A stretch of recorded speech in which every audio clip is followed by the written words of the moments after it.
Hey everyone, welcome to Catalyst Energies. My name is Dee. Thank you so much for joining me. I am so grateful that we're all here. This is the New Moon Catalyst Astrology Report. The new moon is tomorrow, Monday, July 20th, 2020, and we are going to talk about today. We are going to talk about the new moon and what it's meaning, and we're going to talk about the transits leading up to the full moon, which is happening on August 3rd, 2020, and that is going to be with the sun in Leo at 5 degrees, and the moon will be at 5 degrees Scorpio. And first quarter square is a crisis in action. It is the first moment of real challenge after we set seeds of intention with the new moon. And this is a big one, guys. This is really, really important. I mean, everything has been really important. But once the moon and the sun move into Leo on the 22nd, specifically when the sun moves into Leo on the 22nd, home territory, the sun is at home in Leo, then it is on. It is definitely on. And so this new moon represents moment where we can set real intention around our intuition being so on point, so fine-tuned, so sensitive that we are able to make decisions about which direction we are heading when it comes to where we are rooted personally, where our personal power is, where our home is, who we identify as our home, and where we feel emotionally secure. I'm going to go through this as quick as I can just to, not be long-winded as I tend to do, because there's so much that I love to explain about astrology. But I'll tell you, I have to turn off my AC and my fan and all of the implements that control the temperature while I sit in this literal hot box. So I'm going to try to get through this as quickly as possible, just so you can understand what's to come and how absolutely important this new moon is for each of us individually. Okay, so we're starting right here. This is last night. So this time that you're looking at is Pacific Standard Time. So just keep that in mind as we move through these charts.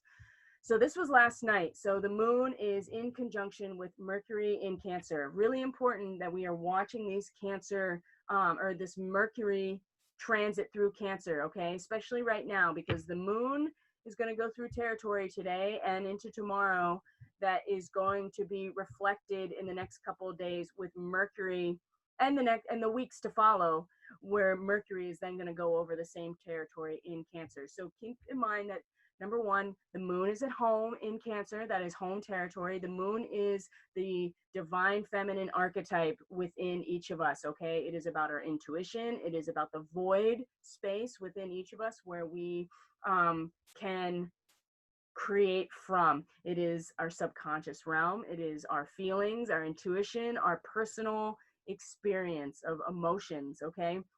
That is the high priestess in the archetype of the tarot.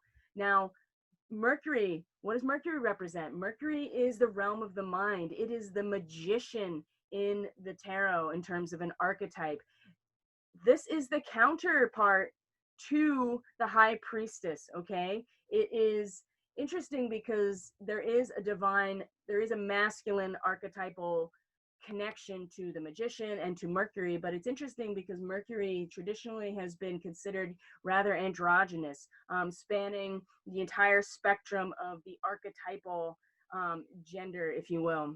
So, but logic and the logos and the mind tend to have a connection to the divine masculine in purely symbolic, purely archetypal form. So the magician is the counterpart to the high priestess. The magician cannot create from the logos without a space in order to do that. And so it's keeping in mind that as the moon goes over these goes through Cancer today, that Mercury is soon going to follow behind, and what we are experiencing emotionally, intuitively, personally today into tomorrow, when Mercury comes over this space, it makes exact same aspects to things like Chiron and Mars and Uranus, and also in opposition to the Capricorn crew later on.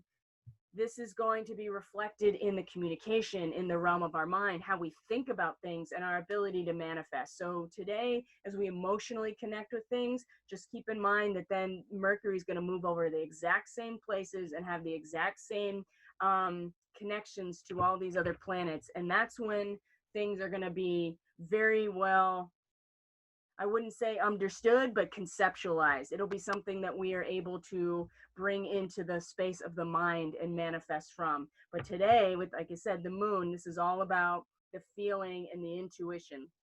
So just keep this in mind as we're moving forward. Okay. So this happened last night into early this morning, depending on where you are in the world. So Mercury conjunct the moon in Cancer. Okay, this is starting to early Cancer. The first half of Cancer is an archetype, is decision point.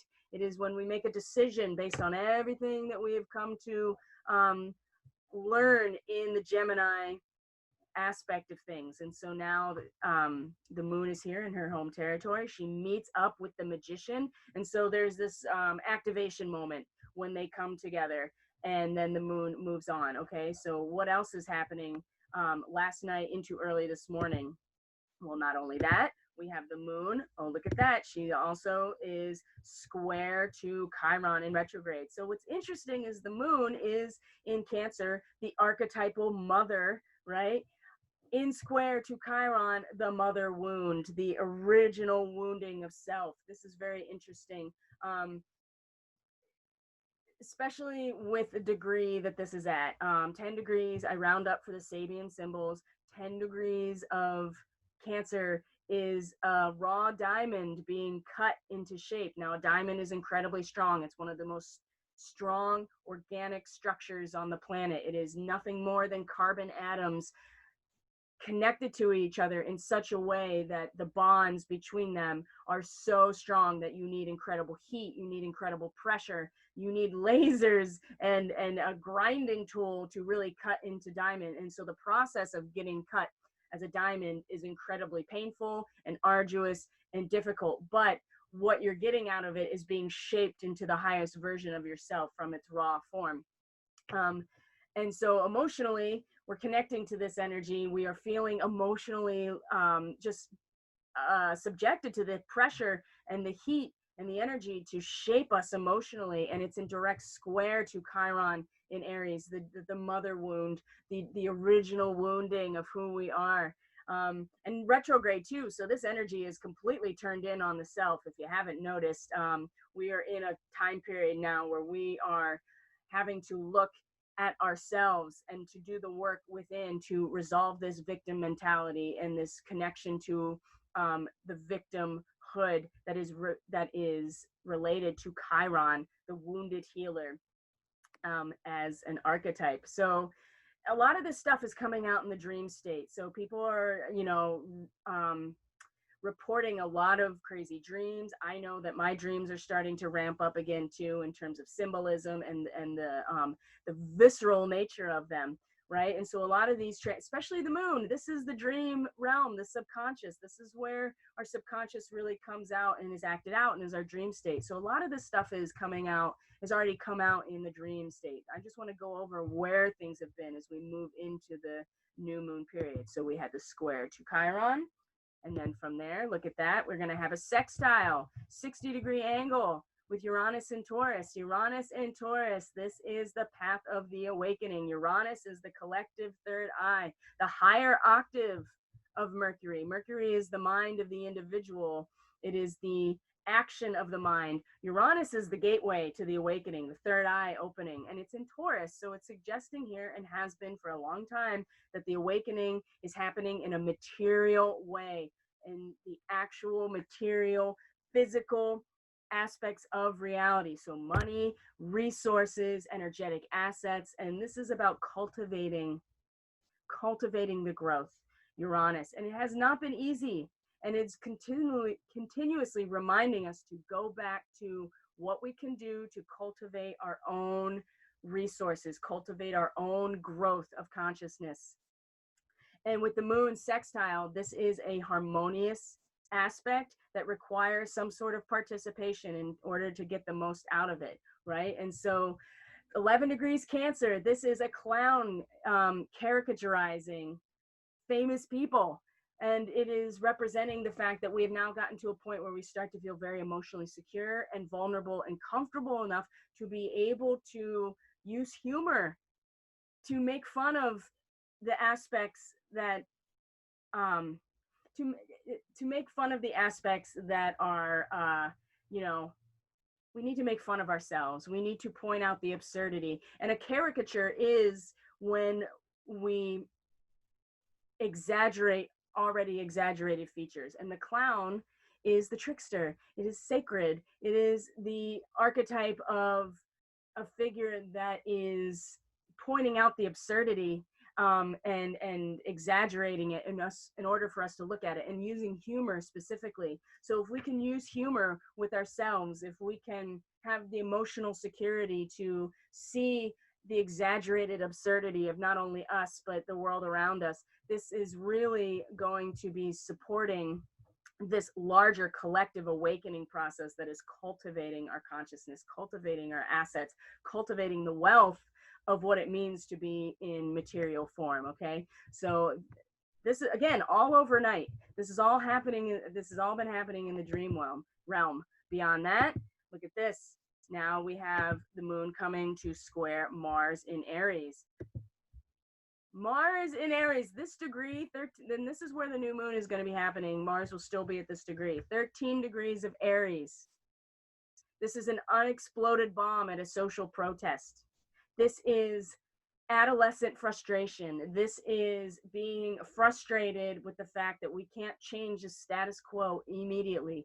Aries is the subjective ego consciousness. It is the seed point of everything. It is potent, right? Desire. Well, we haven't gotten to the potency yet. We're just still in the desire. The first half of Aries is desire.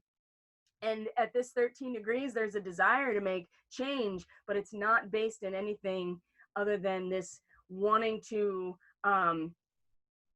really drastically change something because of what we like the ego consciousness wants to do. Remember, Aries is cardinal fire, action, potential. It has direction to it. It wants to move, especially Mars. Mars is at home in Aries. And so Mars is just like, I am so frustrated. I want something to change. And it's not, we're still in the desire period, right? And so to keep in mind that this square with the moon, that is much more about our intuition, feeling powerful, where our root is, where we feel at home.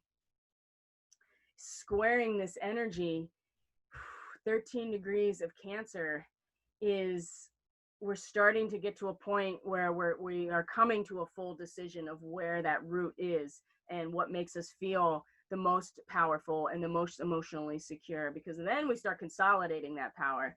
But again, this is early morning into the morning now, so you could really feel that this tension here of like, I want something to change and I'm pissed off that it's not changing. And in square to the moon, it's just like, okay, we are getting ourselves, we are consolidating our power, we are understanding where our power lies. And 13 degrees of Cancer is getting very close to the star Sirius. Okay, now something to keep in mind about Sirius, the star Sirius, the brightest star in our sky. Sirius was incredibly important to the cosmology of the Egyptian civilization. Why is that? Because when this time period in the summer from June to August, when Sirius became visible in the night sky, it was the indication to the Egyptian people that the Nile was soon going to flood. And when the Nile flooded, it was providing the nourishment and the waters of life in order for their agriculture to thrive. And so Sirius was a big part of, like I said, their cosmology, but it's a very Cancerian energy when it comes to the waters of nourishment, the waters that provide life, the water that is contained by the earth herself, right? Because that's what's holding the water. The river would flood, but it was still the earth that's holding the water. And so that is why Cancer is this mother archetype. It's very much like a womb, because the womb is what holds the life as it grows. And the Egyptian civilization recognized this. Now, and then something else to keep in mind, I've talked about this in earlier reports, especially when it came to the lunar eclipse, because it was on the 4th of July, which is the natal sun of the United States. That means that the sun was conjunct Sirius when the United States was birthed. So just keep having in mind that Sirius, and then if we're going to talk about starseed astrology, Sirius is very connected to not only the United States and the destiny of the United States, it's also very connected to Egypt, and even further back, we're talking about the Atlanteans. So now that the moon is coming very close here and is in square to Mars, just keep this in mind that there is challenge, there is conflict there about what we personally and what our desire is for something to happen, but the moon is kind of giving us this, you know, chance to really nourish ourselves and to understand where our real power is.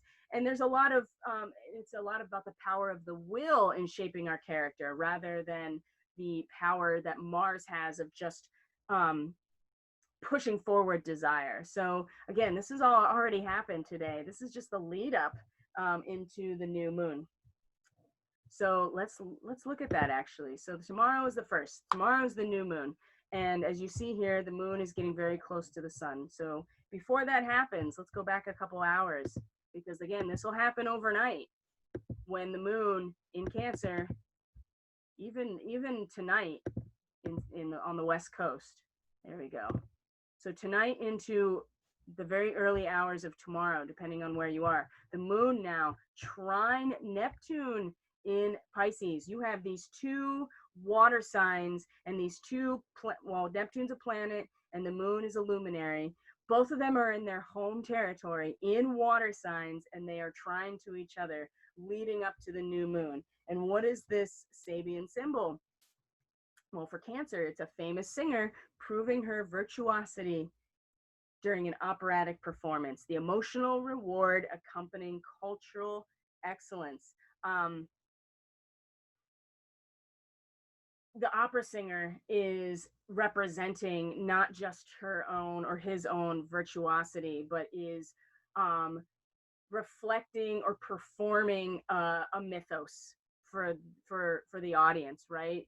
It is coming through her and is part of a collective experience. She's representing, or he's representing, the opera singer is representing the collective mythology through the opera itself. And so there is, as we, and you know, that's a very throat chakra expression right there. And so there is, like I said, emotional reward for the excellence. We're all not only speaking our truth, but we are speaking a collective truth in that moment as individuals, and trining Neptune and Pisces about surrendering to what is an innocent and almost naive trust in the fact that this cycle is in fact coming to an end and will start back over. You know, Pisces is the end of the zodiac, right? So it represents, you know, the closing of accounts, and this last 10 degrees where Neptune is and is retrograde. So this is all internalized now,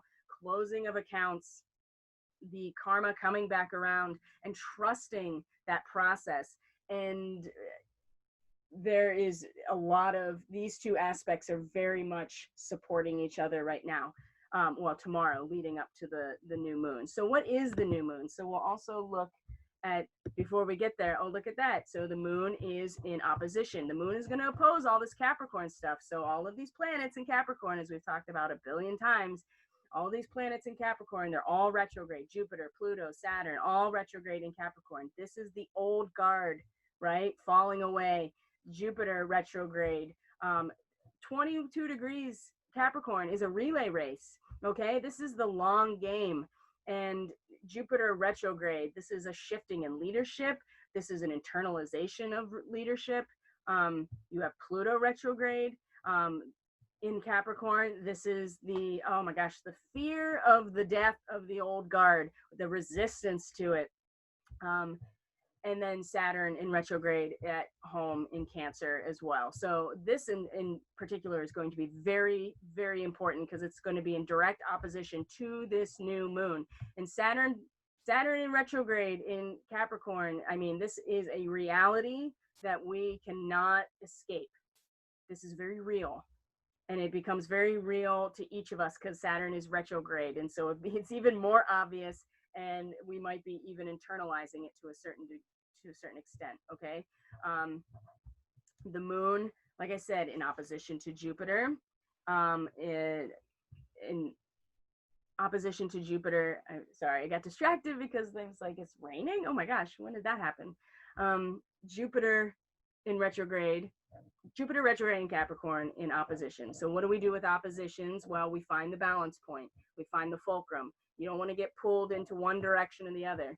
22 degrees Cancer is a young woman awaiting a sailboat. It's the longing for transcendent happiness, okay? Because there is a certain amount of trust in this process. We feel very secure, we feel very consolidated, and in fact, we are longing for this transcendent happiness that will really be expressed in this Leo time as we're moving up to that. But the relay race, Jupiter, we're in it for the long game. So on the one hand, we don't want to get totally sucked into just waiting for the ship to come in, but we also don't want to get lost in this, you know, this changing of leadership around the relay race. You know what I mean? This is we don't want to get lost in somebody else. We don't want to get lost in the idea that somebody else or some other entity is responsible for our own happiness or our own transcendence. We have to find this balance point between trusting ourselves and holding space for this shift in leadership, which Jupiter retrograde seems to be representing. Beyond that, the moon is then going to also oppose Pluto retrograde. So this is all still leading up to the moment of the new moon. So we're getting a real strong emotional presence with our own power being consolidated in the face of all of the old matrix falling. Okay, because when the moon gets to the new moon, so now again, that was all happening overnight, tonight into the morning. All right, so dreams, again, pay attention to your dreams. They're going to be really important. And Cancer is about the individual power, right? It's where we find our own power individually.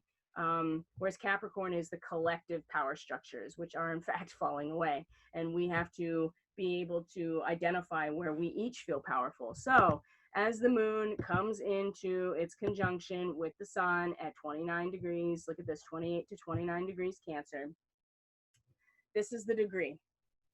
A Greek muse, now muse is Pisces, inspiration that comes from out there, out beyond us, right? It's not something that we think up. A muse is creative, artistic inspiration, spiritual inspiration. A Greek muse weighing 2 newborn twins on golden scales, okay? This is a moment where this is why I say our intuition has to be so on point. It has to be so rooted in our own power, our own core of who we are individually, and specifically the core of the earth, of Gaia as a living entity.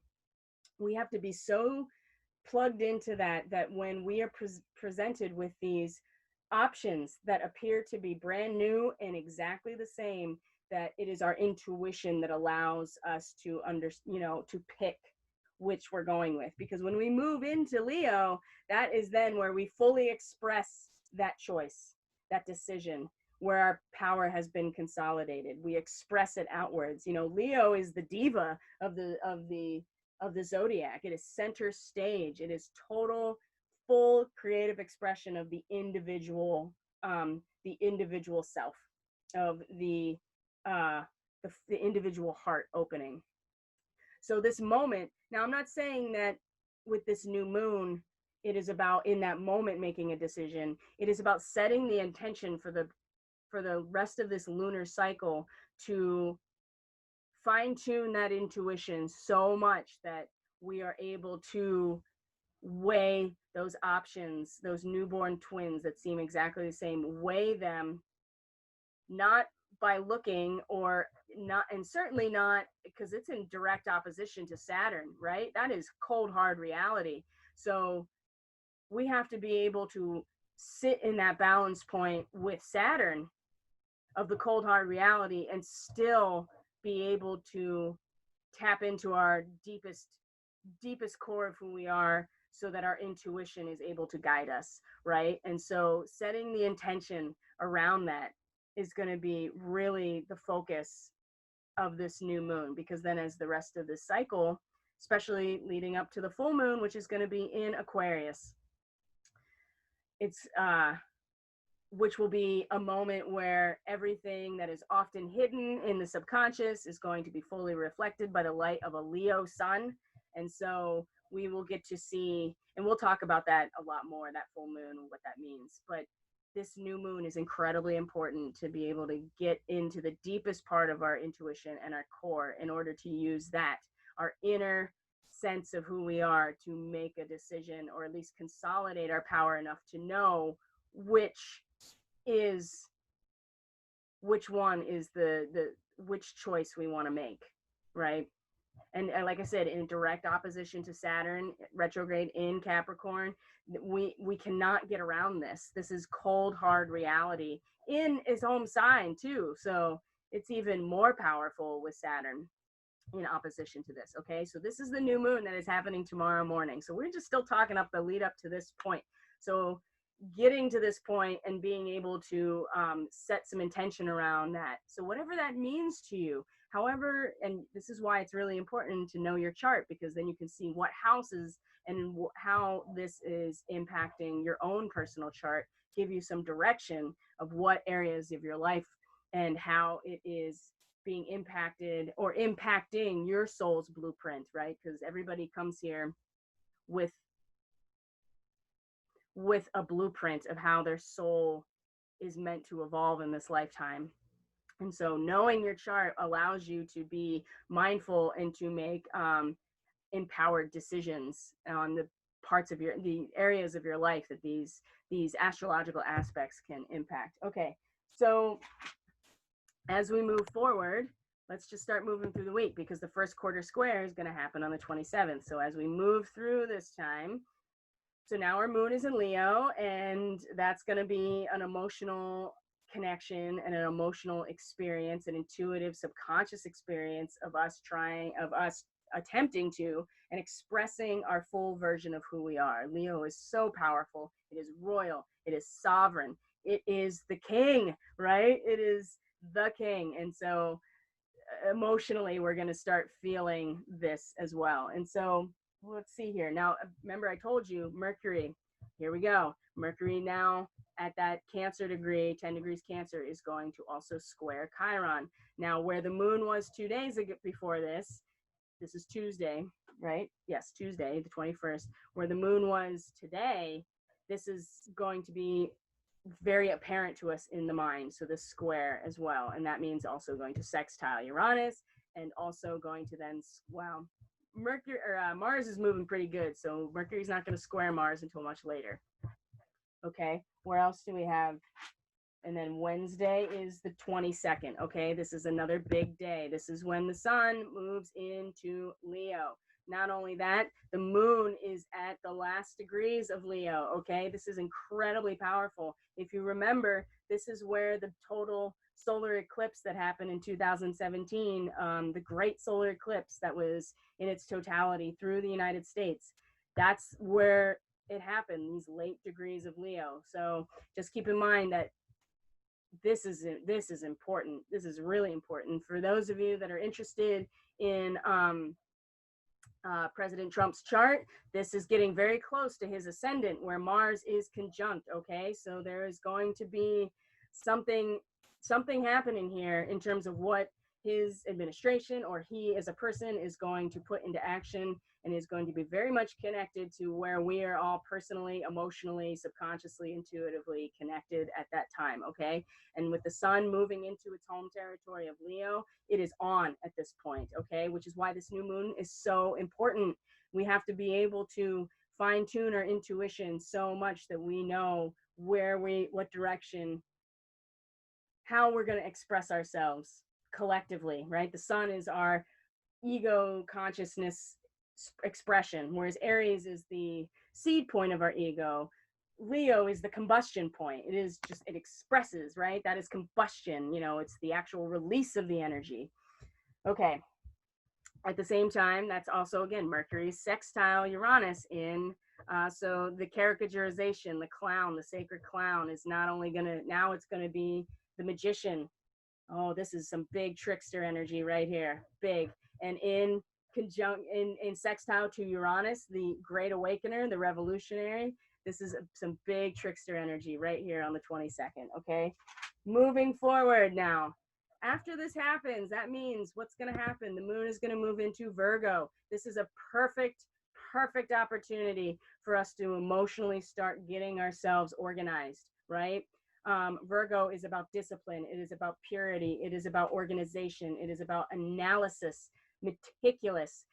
Moon in Virgo, we're going to want to start emotionally getting our shit together. We're going to start emotionally organizing ourselves. So there's a lot that's going to happen in the next couple of days that by the time this moon gets to Virgo, we're going to have a real chance to like organize it emotionally and make sure that we have everything in its proper place emotionally after all of this Leo energy pops off. What does that also mean? So you can see here quincunxes to the Aries energy. We see a sextile to Mercury in Cancer. And then trines. So the moon is going to trine all the Capricorn energy. So trines are just very foundational and secure. So we're getting into real mastery of the self when we get into late Virgo. And so emotionally, it's whatever's happening here is really very strongly supportive of where this personal mastery and this personal discipline and service, you know, we're doing all of this, and late Virgo is doing all of this to be of service to the collective. That's what the Virgo energy is about. And so how we're emotionally and internally working on this mastery is very much connected and supporting.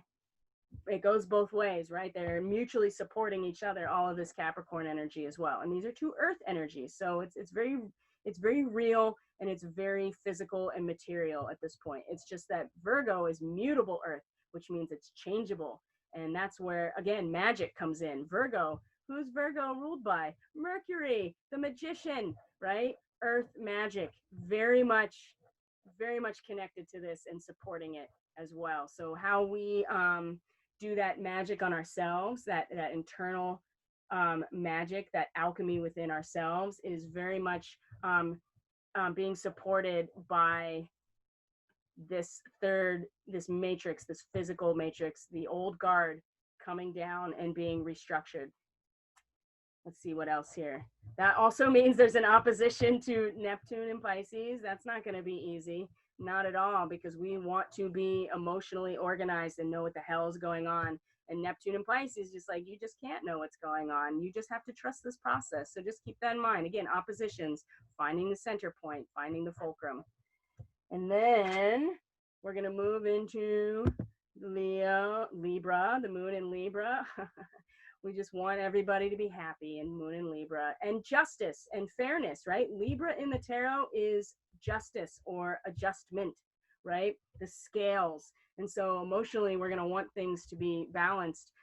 Libra is also about symmetry. It is about the scales of justice. So we're going to want to feel that balance within us. We're going to want to transmit that balance or instruct. You know what I mean? Libra is cardinal air. There's a direction to it. It's transmission. It's transfiguration. All right. Because when we have to balance the scales, we have to maybe transfigure one side or the other in order to actually find balance. It's so interesting that Libra rules not only Taurus, which there will be a quincunx with Uranus and Taurus. Libra rules Taurus and also rules Libra. So there is a sense that the material reality is part of the Libra archetype, because you can't balance anything that doesn't have substance. And that's why transfiguration is the first half of Libra. So when the moon gets here, we're going to really want the scales to balance within us.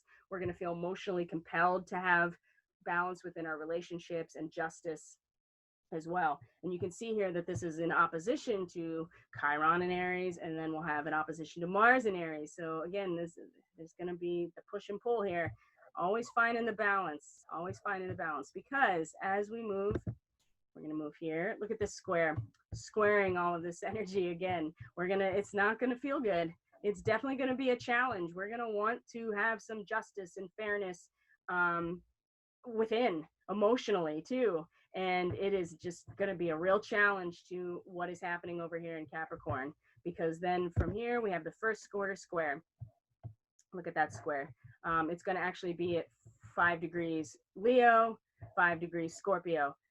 Okay, Scorpio. Scorpio is the dark night of the soul. It is about intimacy and shared resources. It is about camaraderie too. It is about togetherness. Scorpio is about the power dynamics that are inherent in togetherness, because power is the resource that is created when you have togetherness. And when these actions, the square here, the conflict here, the crisis in action, we emotionally are really wanting to take care of.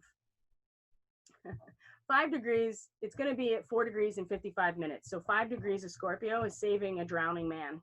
And 5 degrees of Leo is like deep canyons that have been carved out over infinite, you know what I mean, centuries, millennia of geological change, right? And remember, Leo is about the personal, individual expression. And it's the idea that the sun, the sun is responsible for all of our weather patterns as well. And so, and it's been around much longer than any of us. And so what is happening in the realm of the sun, these are cycles that have been around for so long, and they are royal. The sun is in charge of everything that happens here, including the geological and the patterns of the natural world that carve everything out. But we're going to really want to take care of each other, and this moon, and not to mention this moon, wow, this first quarter square, we also have Jupiter coming into its next sextile with Neptune, both retrograde. This is we have to trust this long game here. We really do. The relay race that is represented by Jupiter here. This is good. This reminds us of the long game, right? Of the relay race, and that we need each other. Absolutely. So this is happening, the square between the moon and the sun. Not only that, Mercury is now out of its shadow in its retrograde shadow, so is now moving into new territory in Cancer. Venus is about to come out of her retrograde shadow, a tumultuous labor demonstration in square to Neptune as well. Venus is all about what she values. What do we value, especially in terms of relationships, and what is harmonious, what feels good, what's symmetrical, what's beautiful, and what do we value in a physical way? Well, she's in Gemini, so she's consistently working with the opposition in our minds, that there is always a dialectic. No matter what you think of, there is always an opposition. And the natural course of action with that, or at least the natural progression of opposition, is that if there's one side that gets too much power or gets too inflated, the other side will have to respond in a way to bring things back to homeostasis. And sometimes that is a tumultuous labor demonstration, a revolt against the privilege. This is, yeah, I see by the 27th, there's going to be another flare. There's going to be another big flare. And with the moon in Scorpio, this can get really deep, and people could get lost in this emotionally of wanting to get into, you know what I mean? They could get really into the darkness. And to keep in mind that the sun is at home now, and the moon is at fall in Scorpio. She is not in her power. So this square is going to really favor the sun, okay? But not everybody is going to, I feel like not everybody is going to take advantage of that and can get really lost here. The moon is not in a good position in Scorpio because she can just sink right to the bottom and get really dark and get lost there. Okay. And it's a crisis in action from the first seeds of intention. Mercury's out of shadow, Venus is out of her shadow, retrograde shadow. This is incredibly powerful moving forward. This first quarter square, and then Jupiter. Jupiter and Neptune, this is sextile. Again, the long game. Remember the long game. It's a relay race, okay? It's a relay race. You don't know if you're going to win. You just know that this is what you have to do collectively. And we're talking about Jupiter, so we're talking about expansion and abundance and leadership. And it's retrograde, so this is all within us, and it's a shift in the leadership as well. That's been happening quite a bit, actually. At least giving our attention to that. So this is the 27th. This is going to be another big flare, another really big flare. And a chance, and then beyond that, the moon is then going to oppose Uranus in Taurus as well. And this is going to be a really difficult transit, really difficult. So just keep this in mind as we're moving forward. So now I want to show you the rest of week 2 in terms of, here we go, just the major transits. This is leading up to the full moon, okay? All right, week 2. Here we go. Get my face out of the way here.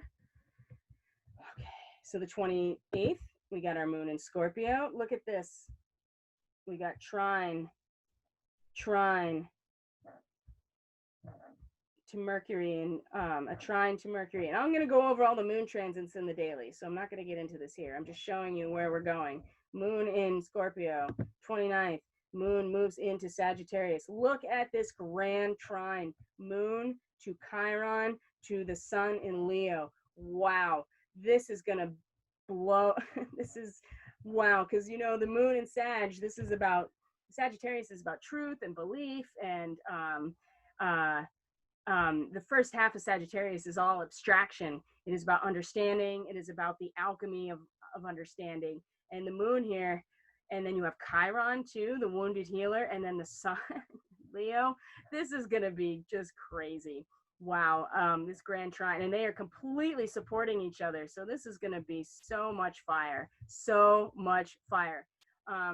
All of the fire elements, and they're all about they're all about the self. We have the moon and the sun and the moon. So these are the yin and the yang of our collective consciousness with the wounded healer. Whoo, boy. Wow. That's going to be really, really intense. And we're going to talk all about that when we get to the first quarter square report. That'll happen next week. I just want to show you where it's all going. Next, the 30th, another big day. So the moon is in Sag. Mercury is going to start coming into opposition with all of this Capricorn. So now that the Mercury is going to be in late Cancer, we are in the realm of the mind and the magician and the trickster, coming in to consolidate the personal power here in opposition to everything that is coming down with the old guard and the matrix. Big challenge here. Mercury wants to consolidate that personal power emotionally and use it. So we got to stay in the middle here.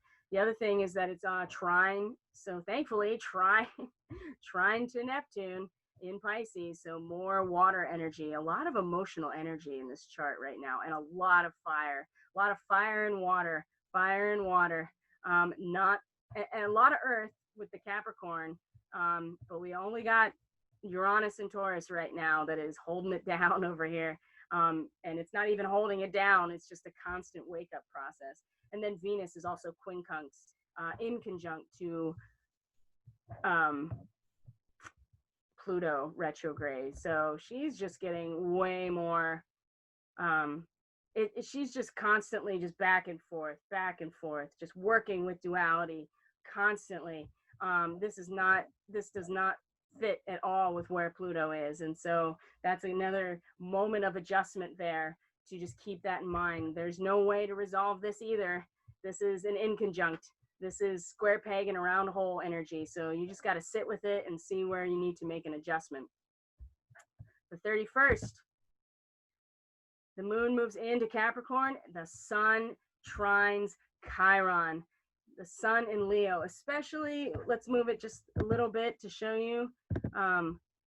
Yeah, 10 degrees of Leo is such a rejuvenating, exalted energy. This moment right here, especially with the moon moving into Capricorn, that's getting really serious, getting down to brass tacks, getting very much focused on the goal at hand. And we're talking about emotions. The moon trining Chiron, this is so good because this is a real chance to like resolve some of this trauma and this woundedness and this victim mentality. We really could pass through some sort of portal through this trine right here. It's really, really important. This is the last day of July, okay? And like I said, the moon's going to be in Capricorn at this point, so very serious, very focused on the goal. This is a really good opportunity right here. Next. Okay, August 1st. Okay, here we go. Mercury is now opposite Pluto. So this is getting more of a challenge in terms of our words, our communication, this magic energy, this trickster energy. The moon's still in Capricorn, going to the 2nd here. And the moon has now moved into Aquarius, and the sun is squaring. Yeah, let's go back a couple of hours here. The sun squaring Uranus. Oh my gosh. This is, you know, we've had this exalted feeling, a real healing moment with Chiron. And then from there, really challenging, again, this cultivation, because we think that there's a lot of spontaneous activity here with the sun at 11 degrees of Leo. And then Mercury is also going to then be opposite of Saturn as well. So there's going to just be a lot of challenges. And then we have our full moon that is going to be in Aquarius. Look at that. Full moon in Aquarius. All right. I know this is a lot of information, my friends, and it's really important to keep in mind that the new moon, it's really important. The new moon is a time to set your intention for strengthening your core to the core of who you are so much that you are using your intuition to decide and to pick your trajectory for your full self-expression. Because once everything moves into Leo, that's when it's all going to be happening. So the new moon, I'm not saying that you have to choose it right there. You want to set the intention for your intuition to be that strong and on point. So as we move through this process and all these incredibly potent transits, especially with Mercury moving through Cancer, about the magic the magic that we can use from a place of emotional support and emotional belonging and being very strong within ourselves. When we can, and this is about home, like where is our home, and being able to communicate from that place. We need to know where that place is, and that's what this new moon is about. So thank you so much for joining me. Everything you need is in the description box below. If you have already reached out about a reading and I've confirmed it with you, you will be getting it this week. I'm going to be taking about 2 weeks off, starting on the 27th, actually, at the first quarter square from personal reading. So if you want to get on the schedule for a reading starting in about the after the full moon, now's a good time to get a hold of me so I can get you on the schedule. Otherwise, I'll be still showing up for the daily medicine and still dropping the daily astrology on YouTube, and the daily medicine is on the Facebook page. So everything you need is in the description box. Thank you so much for joining me. Take very good care of yourselves. Have a wonderful, strong new moon, and I will see you on the next video. I'm going to stop this screen share, say goodbye to you, and see you next time.